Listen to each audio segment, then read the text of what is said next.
ಲಕ್ಷ ಲಕ್ಷ ಕೊಡುವವರಿಗೆ ಅವನ ಸಂಪಾದನೆ ಹಣವಾದ್ರೆ ಯಾರು ಕೊಡುವುದಿಲ್ಲ. ಯಾರೋ ಸಂಪಾದನೆ ಮಾಡೋ ಹಣವಾದ್ರೆ ಯಾರು ಬೇಕಾದ್ರೆ ಬಿಸಾಡ್ತಾರ.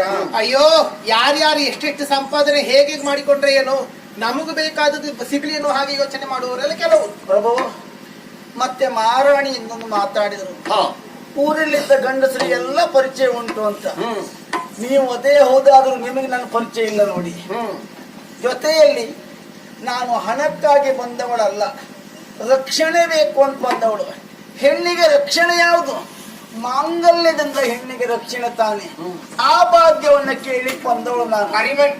ಕರಿಮಣಿ ಬೇಕಂತಾದ್ರೆ ನೀವು ಆಚಾರ ಹತ್ರ ಹೋಗ್ಬೇಕು, ಚಿನ್ನದ ಕೆಲಸ ಮಾಡಿ. ಇಲ್ಲಿ ಬಂದ್ರೆ ಸಿಗ್ತದ.